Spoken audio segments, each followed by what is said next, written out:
और ख्वाजा आसिफ साहब ने ये क्या कहा कि वहाँ पे अगर मुस्लिम कॉन्फ्रेंस और कांग्रेस दोनों इकट्ठी हो जाती हैं तो वहाँ पे हम इलेक्शन जीतेंगे। हाँ। और कांग्रेस ने ये कहा हम जीतेंगे या वो जीतेंगे, यानी कि हमसे मुराद उन्होंने कहा कि वो जीतेंगे। अच्छा। कांग्रेस और मुस्लिम कॉन्फ्रेंस वहाँ पे जीतेगी। और वो 370 का जो उन्होंने एक इंतहाई जालमाना गैर मुल्ज़िमाना कानून वहाँ पे पास किया है उस असम्बली ने, और खुद मोदी गवर्नमेंट के अंदर वो उसको रिवर्ट करेंगे, ठीक है, तो वो करवाएंगे, वो करेंगे।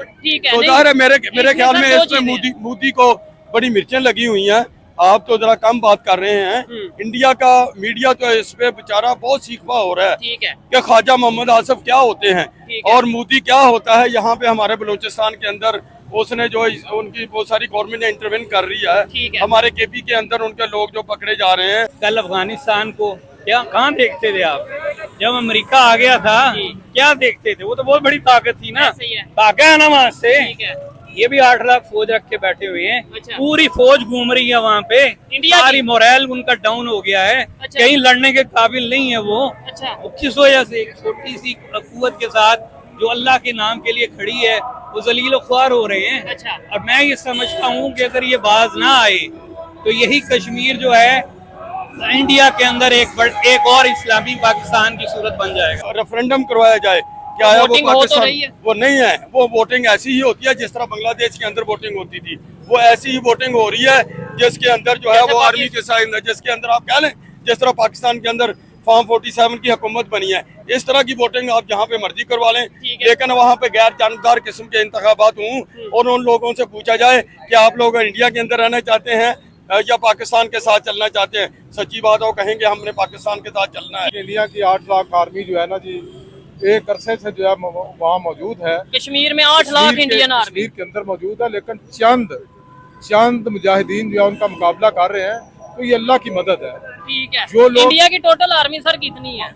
तकरीबन काफी ज्यादा है मेरे ख्याल से। टोटल आर्मी 12-14 लाख, 14.5 लाख लगता है कि 8 लाख आर्मी उन्होंने कश्मीर में डिटेक्ट हुई है। डिटेक्ट हुई है बांग्लादेश के अंदर इंडिया की, आपने खुद कहा इंडिया की बड़ी इन्वेस्टमेंट थी, लेकिन कहाँ गई? उन्होंने अपनी आज़ादी पे उस इन्वेस्टमेंट को तरजीह नहीं दी, बल्कि उन्होंने अपनी आज़ादी पे वो उन्होंने ये समझा, उन्होंने ये महसूस किया कि हमारे मुल्क बांग्लादेश के अंदर अब इंडियन असर रसूख बहुत ज़्यादा है, हम ये आज़ादी हासिल करना चाहते हैं। और उन्होंने असल में हुसैनाबाद जैसे आज़ादी हासिल नहीं की, असल में उन्होंने इंडिया से आज़ादी हासिल। अच्छा, बांग्लादेश ने इंडिया से जी। इसका मतलब ये है कि जो दुनिया की सुपर इकोनॉमीज हैं, जैसे हम बात कर लें यूएसए की, अगर हम बात कर लें चाइना की, उसके बाद अगर हम बात कर लें रशिया, फिर इंडिया की बात कर लें, इनकी इकोनॉमी आगे जा रही है। इसका मतलब ये है कि अल्लाह के निजाम को ये हमारे से ज्यादा मान रहे हैं। फिर नहीं, ये वो जो इकोनॉमी जा रही है वो सिर्फ एक ऊपर नजर आती हुई बढ़ती हुई नजर आ रही है। अच्छा। लेकिन वो किसी झटके में नीचे गिर जाएगी। आज पूरे लाहौर में नारे लग रहे हैं हाफिज नईम साहब के, ठीक है, नो डाउट बहुत ज्यादा यूथ जो उनसी है इनके साथ मिलती नजर आ रही है।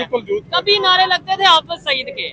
कहा यह जाता है, मेरी बात को समझिएगा, कहा यह जाता है कि ये जितनी मजहबी या थोड़ी इस तरह की जमातें होती है ना, इन्हें पीछे से कुछ पावर्स हैं जो उनसे वो आगे लेके आती हैं। कभी हाफिज सईद को ले आएंगी, कभी किसी को ले आएंगी। आज हाफिज नईम साहब हैं, या मैं क्योंकि इस टाइम आपके पास मौजूद हूँ आपकी बात कर रहा हूँ, अदरवाइज कुछ एक दो और जमातें हैं जी, इन्हें भी एस्टेब्लिशमेंट ये इस्लामिक के जो नाम पे, इस्लाम के नाम पे आके लेके आया जाता है। जी तो दोस्तों, मैं हूं सुहेब चौधरी और आप देख रहे हैं मेरा और आपका YouTube channel real entertainment TV. एक बड़ी खबर आपके सामने लेके आया हूं जिस पर पाकिस्तानी पब्लिक, पाकिस्तान की मजहबी और सियासी जमातों के लोगों से ओपिनियन लूंगा। खबर ये है कि ख्वाजा मोहम्मद आसिफ जो कि पाकिस्तान के डिफेंस मिनिस्टर हैं, उन्होंने 2 दिन पहले पाकिस्तान के मेन स्ट्रीम मीडिया पे बैठ के, हामिद मीर साहब के चैनल पे उनके प्रोग्राम में बैठ के ये बोला कि अगर इंडिया में कांग्रेस की गवर्नमेंट आती है तो हम कश्मीर के मामले को हल कर सकते हैं, क्योंकि कांग्रेस और पाकिस्तान कश्मीर के मामले में एक ही पेज पे हैं। आर्टिकल 370 भी वापस लगा दिया जाएगा। उसके very next day Indian prime minister Narendra Modi साहब की तरफ से स्टेटमेंट आई, उन्होंने ये बोला कि दुनिया की कोई भी ताकत चाह ले तो वो कश्मीर में आर्टिकल 370 वापस नहीं लगा सकती। पाकिस्तानी पब्लिक से बात करेंगे, क्या मतलब है कि क्या पाकिस्तान और इंडिया की जमात जो कांग्रेस है, राहुल गांधी की जो जमात है, क्या वो वाकई में एक पेज पे है कश्मीर के मामले में? अगर वो वाकई में एक पेज पे हैं तो इतने साल उनकी गवर्नमेंट रही, तब कश्मीर का मसला हल क्यों नहीं हुआ? पब्लिक इसके ऊपर क्या ओपिनियन है, मजहबी जमातों के जो लोग हैं उनकी क्या ओपिनियन है, इस वीडियो में जानेंगे। और जो मेरी पर्सनल ओपिनियन है वो भी मैं आपको साथ साथ बताऊंगा। चलते हैं वीडियो की तरफ और मिलते हैं वीडियो के बाद। अस्सलाम वालेकुम। जी वालेकुम अस्सलाम। आपका नाम? अब्दुल अजीज आबिद। और आपका नाम जनाब? जिशान अशरफ। आपका नाम? ख्वाजा अम्मार। आपका नाम? मोहम्मद वसीम। ठीक है सर, आपके इस टाइम पार्टी की अगर बात करें, या मैं कहता हूँ स्टार्ट करते हैं पाकिस्तान की तमाम पार्टी से। आपका अपना मंशूर, आपका अपना एजेंडा है, पीटीआई की बात कर लें उनका अपना एजेंडा है, नून लीग की बात या किसी भी पाकिस्तानी पार्टी की बात कर लें, क्या वजह यूनिटी क्यों नहीं है हम में? किसी एक इशू पे, किसी एक टॉपिक पे आप अगर कहें कि यार इस टॉपिक पे हम यूनाइटेड हैं, जो भी हमारे आपस में मामला है लेकिन इस पे यूनाइटेड है। बहुत शुक्रिया, आपने बड़ा अहम सवाल किया। 1973 के अंदर तमाम सियासी पार्टियां किसी एक मकसद के लिए इकट्ठे हुए, तो एक बड़ा दस्तूर, एक बड़ा अहम दस्तूर और कानून जो है वो पास हो गया, जो इस वक्त तक भी इस मुल्क के लिए एक रहनुमा असूल है, रहनुमा आइन है। ज़ाहिर उस वक्त पार्टियों ने ये समझा कि ये हमें इस मुल्क के लिए, पाकिस्तान के लिए, पाकिस्तानी अवाम के लिए इस कानून को पास करना चाहिए, और जमात इस्लामी उस दस्तूर को पास करवाने पे पेश दिया गया थी। अच्छा, आपने 97 यानी हिस्ट्री की पास की बात स्टार्ट, 1973, ठीक है, आपने पास की बात स्टार्ट की, तो पास से मैं चलता हूँ कि 1947 से लेके 48 से लेके कश्मीर की हम बात करते हैं, कश्मीर लेके रहेंगे, कश्मीर बनेगा पाकिस्तान, आपकी जमात सबसे आगे होती है इस मामले में, इसमें कोई शक नहीं है। लेकिन इंडिया ने आर्टिकल 370 हटाया, प्रॉपर वहाँ पे भी इलेक्शन हो रहे हैं, आपने शायद आपको आइडिया हो। और अभी पाकिस्तान के जो उनसे मिनिस्टर हैं ख्वाजा आसिफ साहब, उन्होंने स्टेटमेंट दिया कि जब कांग्रेस की गवर्नमेंट आएगी तो हम दोबारा आर्टिकल 370 लगवा लेंगे। बट इंडियन प्राइम मिनिस्टर ने अब जवाब दिया है, मैं तो ये कहता हूँ कि भाई बेशक आपको बुरा लगे लेकिन करारा जवाब दिया है, शायद थप्पड़ है ये हमारे मुंह पे। उन्होंने ये कहा है कि भाई दुनिया की कोई ऐसी ताकत नहीं है जो आर्टिकल 370 दोबारा लगा सके कश्मीर में। देखिए, आपने अभी कश्मीर की बात करने चले हैं, असल में ये मामला ख्वाजा आसिफ साहब जो हमारे मिनिस्टर हैं पाकिस्तान के, वफाकी वजीर हैं, उन्होंने बात की थी। उन्होंने ये बात की कि अगर कश्मीर के अंदर, आप ज़ाहिर है इस वक्त कश्मीर असम्बली के ताज़ा इलेक्शन हो रहे हैं, और आपको ये भी मालूम है कि मोदी को इंडिया के अंदर बुनियादी तौर पे हुकूमत उसने बना ली है, लेकिन उसको बुनियादी तौर पे शिकस्त हुई है। अच्छा। वो 420-450 की फिक्र लेकर वो जो जनरल इलेक्शन के अंदर खड़ा था, लेकिन उसके जो ख्वाब थे, उसकी जो प्लानिंग थी, उसकी मनसूबाबंदी थी, उस पर पानी फिर गया। लेकिन कांग्रेस ने सबसे ज्यादा वोट तो बीजेपी को मिले, लेकिन उसने कहा था कि मैं 2/3 अक्सरियत हासिल करूंगा और अपनी मर्जी का कानून, अपनी मर्जी का दस्तूर है इस मुल्क के अंदर बनाऊंगा, लेकिन उसके उम्मीदों पे पानी फिर गया और कांग्रेस ने एक बड़ी तादाद के अंदर जो है वहाँ पे वोट भी हासिल किया और वहाँ पे अपनी सीटें भी निकाली। अभी ताज़ा जो अभी कश्मीर की आपने बात की है, ख्वाजा आसिफ साहब ने ये कहा कि अगर वहाँ पे मकबूजा कश्मीर के अंदर, जिसको हम कश्मीर कहते हैं, वो हमारा टूटंग कहते हैं, हमारे कायद आज़म शाह रह गए, और कायद आज़म रहमतुल्लाह अलैह ने उसको सही कहा था कि कश्मीर हमारी शाह रह गया और हमने अपनी शाह के लिए मुसलसल तगोदो, मुसलसल कुर्बानियाँ दी हैं। और ख्वाजा आसिफ साहब ने ये क्या कहा कि वहाँ पे अगर मुस्लिम कॉन्फ्रेंस और कांग्रेस दोनों इकट्ठी हो जाती हैं तो वहाँ पे हम इलेक्शन जीतेंगे। और कांग्रेस ने ये कहा जीतेंगे या वो जीतेंगे, यानी कि हमसे मुराद, उन्होंने कहा कि वो जीतेंगे। अच्छा। कांग्रेस और मुस्लिम कॉन्फ्रेंस वहाँ पे जीतेगी और वो 370 का जो उन्होंने एक इंतहाई जालमाना गैर मुल्ज़िमाना कानून वहाँ पे पास किया है उस असम्बली ने, और खुद मोदी गवर्नमेंट के अंदर वो उसको रिवर्ट करेंगे, करवाएंगे, वो करेंगे। तो ज़ाहिर है मेरे ख्याल में इसमें मोदी को बड़ी मिर्चें लगी हुई हैं।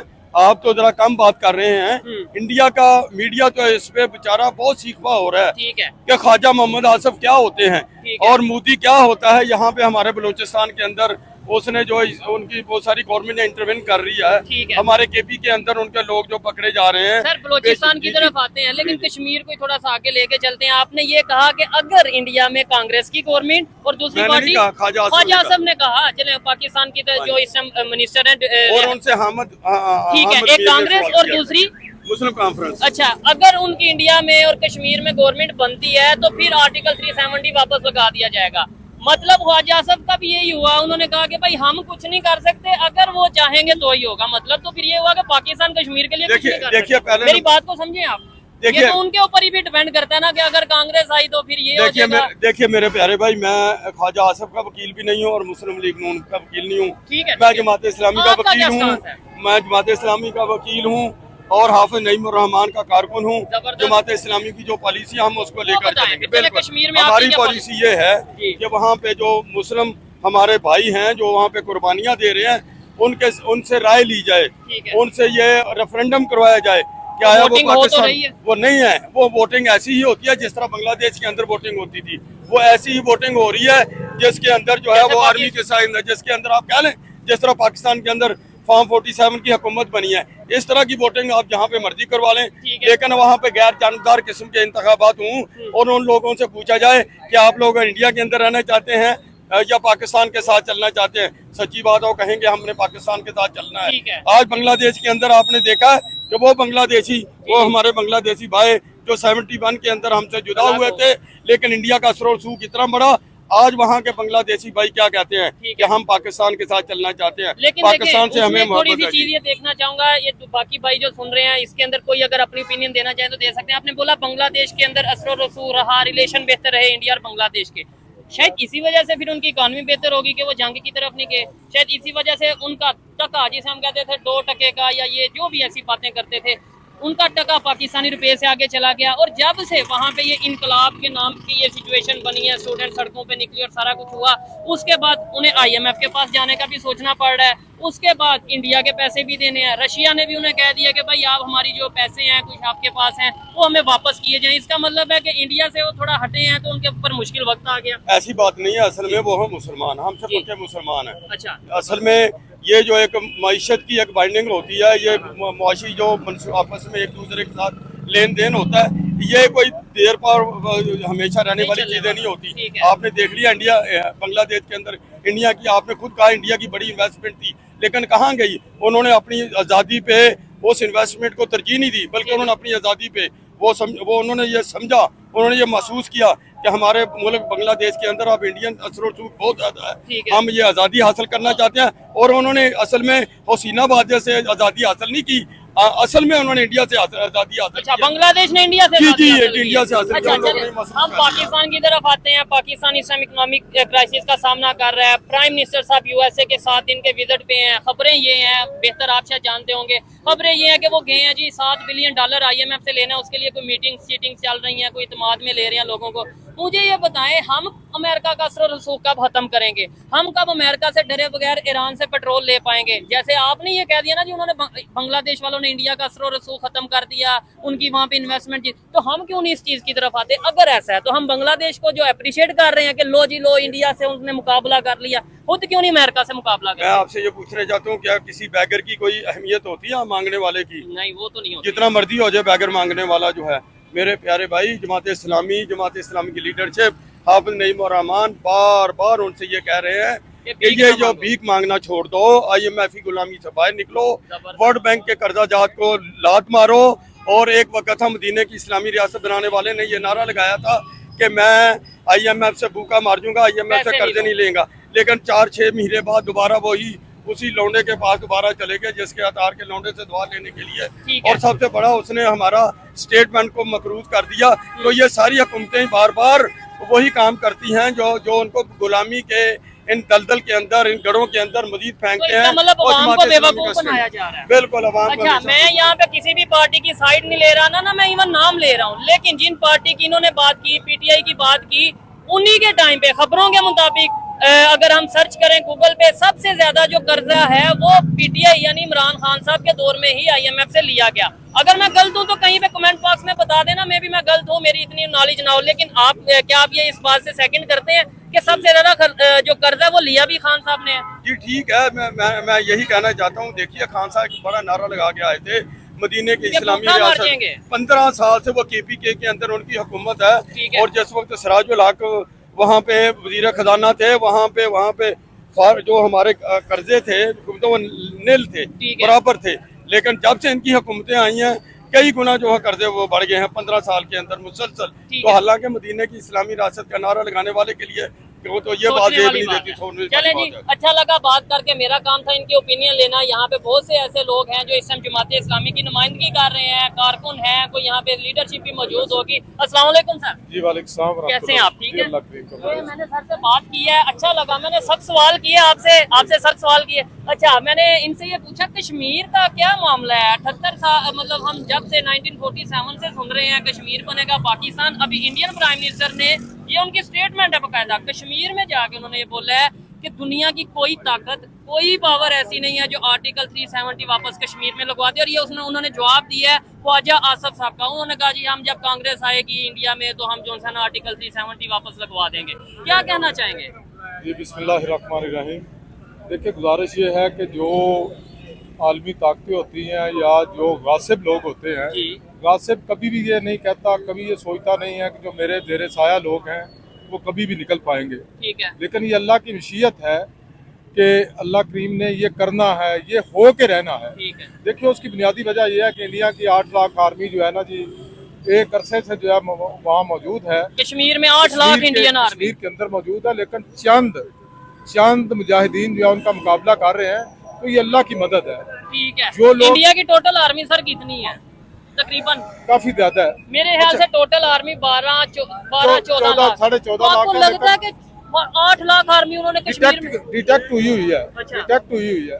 हाँ, अच्छा, अब मसला ये है कि इतना कुछ करने के बावजूद, इतनी शातें, इतना उनका सब कुछ छीन लेना, लेकिन इसके बावजूद अगर वो लोग उनके सामने डटे हुए हैं तो इसका मतलब ये हमें उनको अप्रिशिएट करना चाहिए। यार, ये अल्लाह की मदद है। हम क्या कर रहे हैं कश्मीर के लिए? हम तो देखें, हम तो बहसीत कौम तो हमने कुछ नहीं किया। ये भी 5 फरवरी का यौम याकियत कश्मीर जो है, जो हम मनाते हैं, वो काजी साहब अहमद मरहूम रहमतुल्लाह अलैह जो है उनकी काल पे जो है ना जी मनाया गया और आज तक मनाया जा रहा है। लेकिन जमात इस्लामी का जो इसमें नारा है, जमात इस्लामी की जो सोच है, जमात इस्लामी की जो हिकमत अमली है, वो ये है कि कश्मीर बनेगा पाकिस्तान। अच्छा, आज भी वहाँ आप देखें, जब किसी की शहादत होती है, कश्मीर बनेगा पाकिस्तान, आप ये कह रहे जी। हैं। ठीक है, ये एक तो कब बनेगा और दूसरे नंबर पे पाकिस्तान कब पाकिस्तान बनेगा? क्या इस टाइम पाकिस्तान वाकई में पाकिस्तान जी, है? इंशाल्लाह क्योंकि बनेगा। पाकिस्तान का मतलब क्या है? ला इलाहा इल्लल्लाह। तो पाकिस्तान है पाकिस्तान इस वक्त पाकिस्तान नहीं है। तो फिर कश्मीर कैसे पाकिस्तान पाकिस्तान को हम हकीकी मानों में, जमात इस्लामी का ये विजन है, जमात इस्लामी का ये नारा है कि हम पाकिस्तान को हकीकी मानों में जो है पाकिस्तान बनाएंगे। ठीक है। और इंशाअल्लाह ताला और अजीज, जमात इस्लामी मुसलसल 76 साल से ये कोशिश कर रही है, जद्दोजहद कर रही है। ठीक है। और इस वक्त हाफिज नईमुर रहमान साहब की क़यादत में वो जद्दोजहद जो है और भी बहुत ज्यादा तेज हो चुकी है। आप कोशिश कर रहे हैं, आपने जैसे बोला कि आप पूरे पाकिस्तान में 75 साल से या जितने साल से भी कोशिश कर रहे हैं, आपको वोट नहीं मिलते, क्या वजह है? आप गवर्नमेंट में क्यों नहीं आते? आपको पब्लिक पसंद नहीं करती? मतलब माजरत के साथ अगर मैं ये सवाल आपको बुरा जी, लगे, लेकिन ये है कि आपकी कभी आज तक गवर्नमेंट बनी है?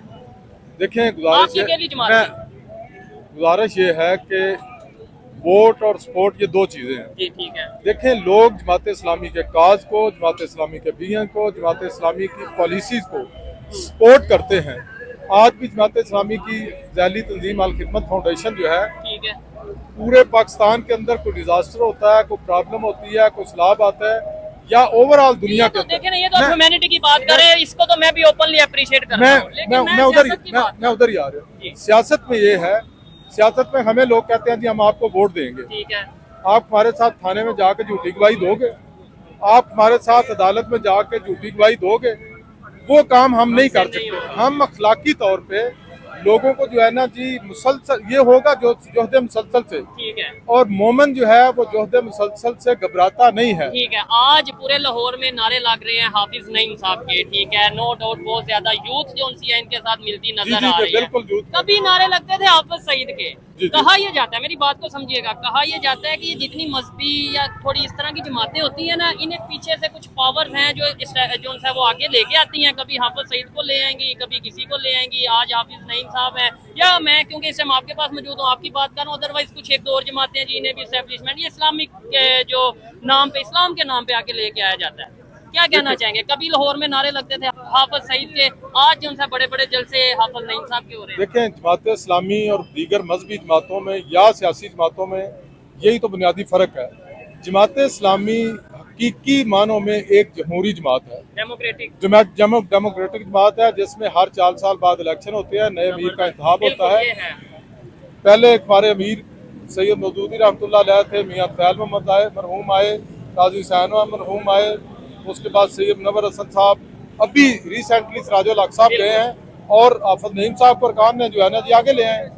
बाकी जमातों के अंदर कोई सियासी जमात हो या मजहबी जमात हो, उसके अंदर ऐसा मामला जो है नहीं है।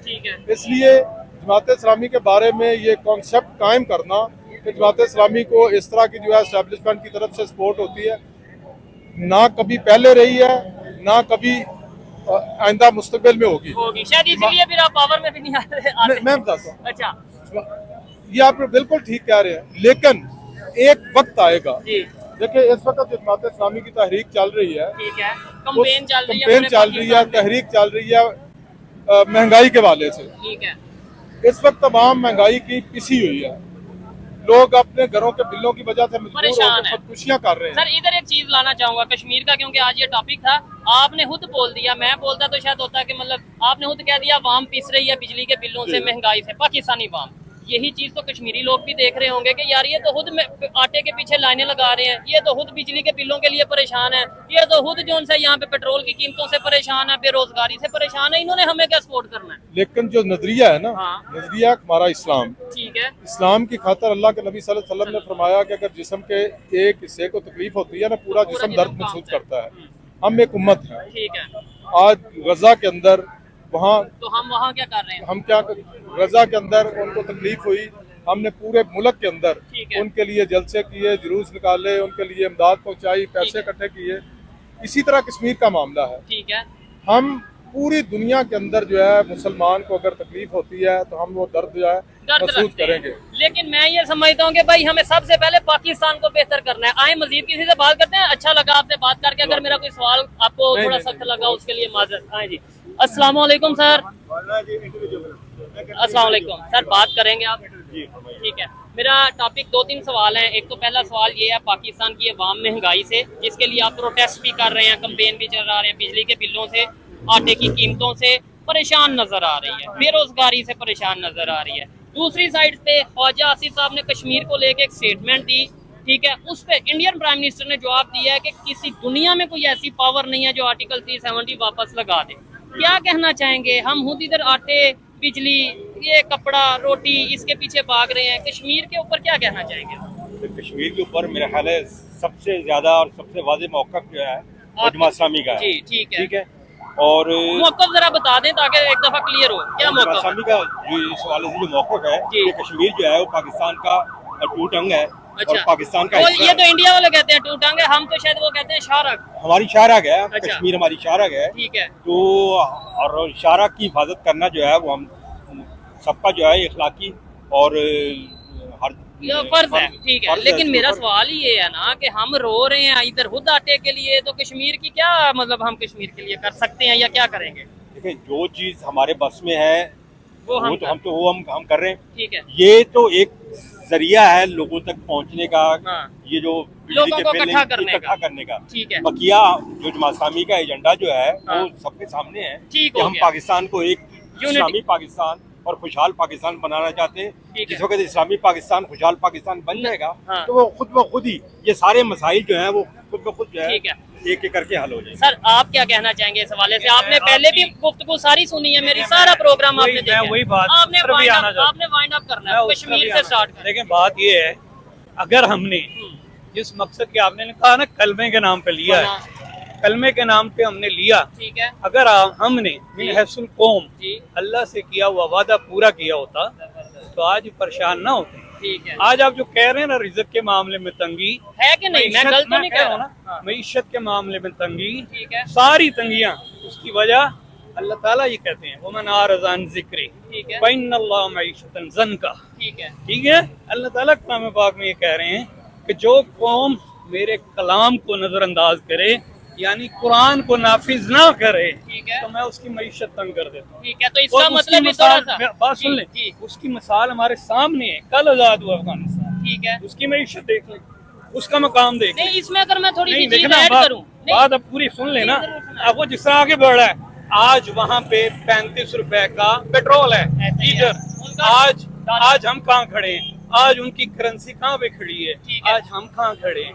हम तो जलील ही हो रहे हैं ना। ये जी। जलील क्यों हो रहे हैं? इसलिए कि अल्लाह ताला ये कहते हैं, ठीक है। जो कौम मेरे कलाम को नजरअंदाज करे, मेरे निजाम को नजरअंदाज उसकी करे, बात। मेरे तरीके को नजरअंदाज करे, जो निजाम मैं तुम्हें दूं उसको नाफिज ना करे, ठीक है। मजाक बना ले, हमने मजाक बनाया हुआ बनाया है, हुआ है। मजाक बना ले, उसका मतलब यही है कि उसके ऊपर फिर अल्लाह का अजाब ठीक आता है अफराद की सूरत में। ठीक है। इसको अफराद की सूरत सर में मैं हमारा लास्ट में कलाम यही है। आपसे क्वेश्चन करूंगा, आपने अफगानिस्तान की एग्जांपल दी, अच्छी बात है कि उनकी इकॉनमी बेहतर हो रही है जी, उधर शरी निजाम है जो भी है, लेकिन एक अफगानिस्तान की बात कर ले, उनके भी रिलेशन दूसरे चाइना के साथ, इंडिया के साथ, सबके साथ वो बेहतर कर रहे हैं, हाँ। हम क्यों नहीं कर रहे?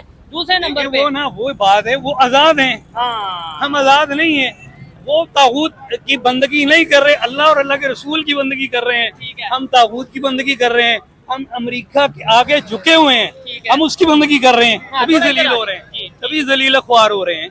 अगर आज तो हम अफगानिस्तान की एग्जांपल देते हैं, कभी ये भाई देखें, मौजूद थे वो कुरान हमें बांग्लादेश की इसका भी हल एग्जांपल दे रहे बताता है, थे। कुरान हमें इसका भी हल बताता है। कुरान में हमें हजरत दाऊद का जो जिक्र है, ठीक है। हजरत सुलेमान का जिक्र है, एवं नहीं है। ठीक है। वो इसलिए है कि वो बताया जिस कौम ने मेरी इस किताब को, मेरे इस निजाम को नाफिज किया, तो मैंने उसके लिए सब कुछ मुसख्खर कर दिया, ठीक है, सर, आप- जिन्नात तक मुसख्खर कर आप दिया। मुझे ये बता दें, अफगानिस्तान की बात हो गई, इसका मतलब ये है कि जो दुनिया की सुपर इकोनॉमीज हैं, जैसे हम बात कर लें यूएसए की, अगर हम बात कर लें चाइना की, उसके बाद अगर हम बात कर लें रशिया, फिर इंडिया की बात कर लें, इनकी इकोनॉमी आगे जा रही है, इसका मतलब ये है कि अल्लाह के निजाम को ये हमारे से ज्यादा मान रहे हैं, फिर नहीं, इधर नहीं, इंसाफ नहीं, है। ये वो जो इकोनॉमी जा रही है, वो सिर्फ एक ऊपर नजर आती हुई, बढ़ती हुई नजर आ रही है। अच्छा। लेकिन वो किसी भी झटके में नीचे गिर जाएगी। यानी ये देखिए, चाइना मैं- कभी भी गिर हाँ, सकता है। नहीं, देखिए बिल्कुल गिर सकता है, लेकिन कुरान ये बताता है, बुलंदी और सर बुलंदी कुरान बता रहा है। ठीक है, ठीक है। और कुरान ने हमें बताया है कि वो वहाँ पे जिन्होंने ये किया, ठीक है। जिन्होंने मेरी किताब नाफिज की, जिन्होंने मेरे निजाम को नाफिज किया, मैंने उनके लिए हवा भी बेहतर मुसख्खर की। कर दी, कश्मीर के मैंने मान- उनके लिए जिन्नात भी मुसख्खर कर दिए, मैंने उनके लिए जो थी हमारी जो मुल्क के अंदर इतने अल्लाह ताला ने मादनियात दिए हुए हैं, लेकिन हम हम उन्हें कुछ इस्तेमाल कर नहीं नहीं कर पा पाते। रहे। क्यों नहीं कर पाते? हाँ, इसलिए अमेरिका के आगे झुके हैं। इसलिए कि हमने वो जो मेन माखिज है उसको छोड़ा हुआ है, ठीक हो गया। हमने उस तरफ नहीं जा रहे, जिल्लत तो हमने खुद अख्तियार की है। इसलिए पूरा निजाम जो अल्लाह का है वो हमारे खिलाफ है, ठीक है, वो हमारे खिलाफ ये है। ठीक है, लेकिन ये जो हकीकत- मादनियात से भरा हुआ है पाकिस्तान, इसका सारा कंट्रैक्ट निकाल लें, टेक्नोलॉजी हमारे पास है नहीं है, वो हमने चाइना को दिया है, कोई यूएसए को तो कंट्रैक्ट भाई दिया है। देखो ना, एक चीज आप समझे ना, जी। बड़ी सिंपल है, कुरान हमें सिखाता है, वो तो ठीक कुरान है। हमें बता रहा जी। है, क्या बता रहा है कि जब कोई निजाम वो आपके अल्लाह पास- के बताए बात सुने, अल्लाह के बताए हुए तरीके के मुताबिक होगा, हाँ। तो हर चीज उसकी मावन हो बेहतर होगी। जाएगी। कश्मीर के मामले में अपने स्टांस से फिर मैं वाइंड अप करता हूँ, क्या आप कहना चाहेंगे? जो इंडियन प्राइम मिनिस्टर की स्टेटमेंट है, जो ख्वाजा असफ साहब की स्टेटमेंट है, उन्होंने भी यही कहा कि भाई हम कुछ नहीं कर सकते। ख्वाजा असफ साहब ने इनडायरेक्टली यही कहा कि कांग्रेस आए तो आर्टिकल 370 वापस रख देगा, देखिए, यानी अल्लाह हमारे अल्लाह पास का तो अपना तरीका है ना। कल अफगानिस्तान को क्या कहाँ देखते थे आप?